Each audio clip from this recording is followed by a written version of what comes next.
Note, the BND has endeavored to identify an objective list of the top 100 St. Louis Cardinals players of all time, based on statistical formulas developed through sabermetrics. We'll count down the list daily, player by player, until April 4th, the day of the Cardinals' 2019 home opener. The running list and player bios can be found at bnd.com. Number 41, Ernie Broglio. Ernie Broglio's name has been little more to Cardinals history than the answer to a worn-out trivia question: who did St. Louis trade to get Lou Brock? The bounty the Cubs paid to acquire the right-handed Broglio has gone down as one of the worst trades in the game's history, and its legendary lopsidedness has only grown over the nearly 60 intervening years. Brock, of course, went on to stardom by playing a critical role in a pair of World Series championships, breaking single-season and career stolen base records, amassing 3,000 hits and being elected on first ballot to the National Baseball Hall of Fame. The Cubs, meanwhile, got just 7 more wins over 3 years out of Broglio. In its day, though, and without the benefit of hindsight, it was widely believed that the Cubs had gotten one over on the rival Cardinals.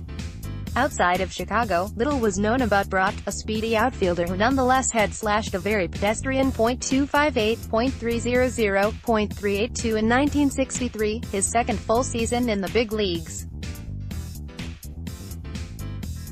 But Broglio, a powerful 6'2" right-hander, had been the Cardinals' top pitcher 3 of the 4 previous seasons and was still just 27 years old. Chicago Daily News sports columnist Bob Smith crowed over the deal. Thank you, oh, lovely St. Louis Cardinals. Nice doing business with you. Please call again anytime. Broglio, the G is not pronounced, originally was signed by the New York Giants in 1955, 2 years before they moved to San Francisco, a short drive across the Bay Bridge from his hometown of El Cerrito. But in 1958, while still toiling in the minors, Broglio was included in a 5-player swap with St. Louis. Cardinals manager Solly Hemis started Broglio on April 11, 1959 at home against the Giants. It was an inauspicious career debut. Broglio walked 6 and gave up 5 hits in a 5-2 loss. He was 0-5 before getting his first win, a 5-2 Cardinals victory over Philadelphia. A complete game shutout at Cincinnati highlighted an otherwise forgettable rookie season. But 1960 changed everything for Broglio, who was just 24 years old with a lively fastball and knee-buckling curve.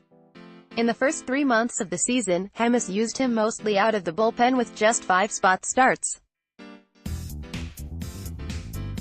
But with a 4-win June and the Cardinals in contention, Broglio was promoted back to the rotation. He pitched 136 innings after the All-Star game and posted 12 second-half wins. The Cardinals faded down the stretch, falling from second place at the beginning of September to a third-place finish, 9 games behind the eventual World Series champion Pittsburgh Pirates. But Broglio got wins in 7 of his last 9 decisions and finished 21-9 with a 2.74 ERA and a career-best 188 strikeouts. The season earned him a third-place finish in the Cy Young Award balloting and 9th for MVP. His 7.1 WAR would have been the 4th best in the National League, behind Willie Mays, Hank Aaron and Ernie Banks, had that statistic been kept back then. Broglio was the Cardinals' opening day starter in 1961, which is when he felt the first pangs of shoulder trouble.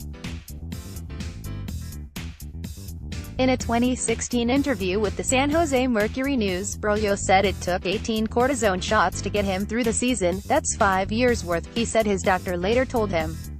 He fell to 9-12 but rebounded with 12 wins in 62, then went 18-8 with a 2.99 ERA in 63.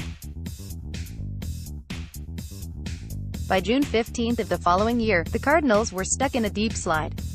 They had lost 5 in a row, including Broglio's tough luck 3-0 loss to Dodgers ace Sandy Koufax in Los Angeles, and their 6-17 stretch knocked them from second place to 8th. With the endorsement of manager Johnny Keane, general manager Bing Devine orchestrated the 5-player deal that sent Broglio to Chicago and made Brock a fixture in the Cardinals' outfield for 16 seasons. Count owner Gussie Busch among those who were not impressed. He fired Devine shortly after the trade. But the Cardinals won 21 games in September to close an 11-game difference that separated them from the first-place Phillies. Brock batted .348 with 33 stolen bases along the way, and St. Louis surprised the New York Yankees in a 7-game World Series. Broglio, meanwhile, believed the Cardinals knew his arm was shot, though Red Shane Dienst, a Cardinals assistant coach at the time, later disputed that. Either way, Tommy John surgery wouldn't be an option for another 10 years, and, after just 3 seasons and a 7-19 record, Broglio was retired at age 30. Seasons in St. Louis: 1959-1964, key stats: 70.55.560, with Cardinals, 3.43 era in St. Louis, 19.6 WAR, top 100 score, 3.37.